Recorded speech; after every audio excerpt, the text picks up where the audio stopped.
네, 안녕하세요. 그리스학 831 학원의 원장 남도구입니다. 자, 오늘은 원장님이 그러니까 좀 이상하네. 선생님이 영남중 2학교 분석 내용을 가지고 왔습니다.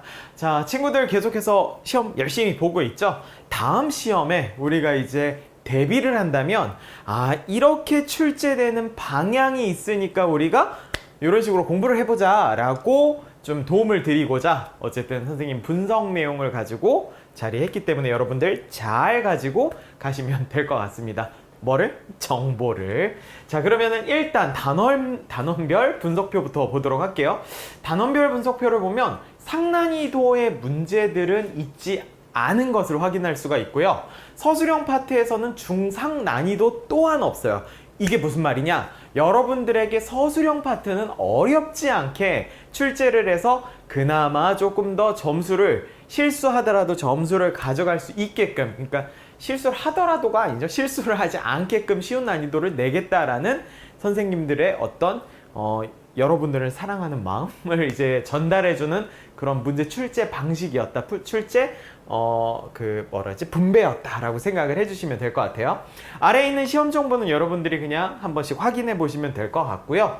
그 다음에 두 번째는 시험 문항별 상세 분석인데, 보시면은 일단 1번부터 시작해서 서술형 4번까지 해서 총 19문항이 이제 출제가 됐고요. 난이도는 보시면은 중상 정도까지만 나와 있고 뒤쪽에 있는 서술형은 하부분이다 라는 거 확인이 되죠. 자, 그 다음에 여기 있는 적중이라는 것은 선생님들이 이제 여러분들 시험 볼 때 조금 잘 봐라 라고 해서 자료들을 준비해 줬는데, 그 안에서 이제 거의 모두가 출제가 되었다라고 생각을 해주시면 돼요. 거의 모두 나왔다라고 보시면 됩니다. 그래서 저희는 어쨌든 여러분들이 공부를 할 수 있게 끝까지 책임지고 수학을 해내는 힘을 길러드립니다. 그리고 자료도 좀 빠방하게 준비를 해준다라고 생각을 해주시면 되겠습니다. 아래에 있는 시험 범위와 단원별 문항수는 여러분들이 체크해 주시면 좋을 것 같습니다. 자, 그러면 출제 경향 한번 볼게요. 1번부터 4번까지에 대한 내용을 잠깐 이렇게 보다 보니까 단원별에 집중하지 않고 어떤 식으로 출제했는지 그런 식으로 이제 한번 정리를 해봤어요. 1번은 정수로 깔끔하게 떨어지지는 않지만 그래도 이제 문제풀이가 어렵지 않은 아이였다라고 생각을 해주시면 되고요. 2번은 개념을 명확하게 적용하면서 정수로도 답이 나오다 보니까 아이들이 안정감을 느낄 수 있는 그런 문제였다 라고 생각을 해주시면 되겠습니다. 3번은 사다리꼴의 직접적 계산보다는 쉬운 삼각형을 이렇게 빼면서 계산을 하면 조금 더 빠르게 할 수 있는 그런 문제였어요. 사다리꼴을 직접 계산해도 되지만 어쨌든 우리는 조금 더 쉬운 방법으로도 계산할 수 있는 두 가지의 풀이 방법이 있었다라는 생각을 해주시면 되겠습니다. 마지막으로 4번은 기울기를 활용해서 이제 문자를 활용해서 문제를 푸는 아이였는데, 실제로 미지수를 활용하는 것들은 앞으로 계속해서 꾸준히 나올 건데 여러분들한테 약하게 그나마 경험이라도 한번 해보라고 이렇게 이제 4번 문항에 넣어놔서 체험 정도의 어떤 의미로 그냥 받아들이시면 될 것 같습니다. 자, 그 다음에 주요 출제 파트는 여러분들이 1차 함수에서 집중돼 있었다라는 거, 그거 확인할 수가 있을 것 같고요. 문제의 특징은 객관식에서 조금 더 변별력을 주고 서술형 파트에서는 실수 없게 하려고 문제를 좀 쉽게 내었다. 기본 구성 문제들로만 갖춰져 있었다 라고 생각을 해주시면 되겠습니다.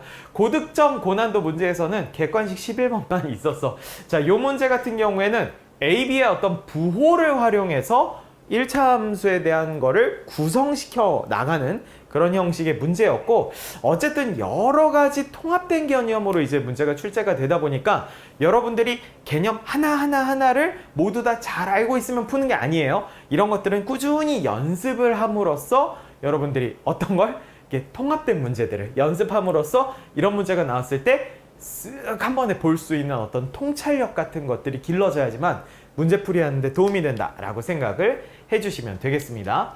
자, 마지막으로 총평이에요. 포인트는 유형에 집중하는데 주교 유형들에 좀 많이 봐라. 그런 것들을 많이 봐라. 그러면 여러분들이 문제를 푸는 데 있어서 조금 속도감 있게 시험 문제들을 쭉 풀고 마지막에 검상까지 할 수 있는 시간 벌이가 가능하다라고 생각을 해주시면 될 것 같고요.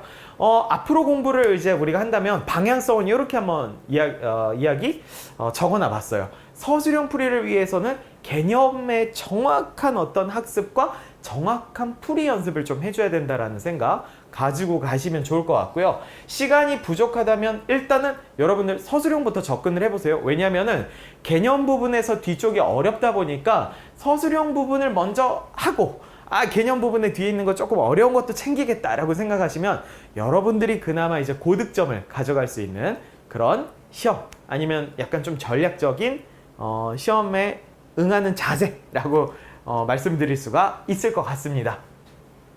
자, 일반적으로 중학교 내용들 보시면 알겠지만 타 학교들도 비슷해요.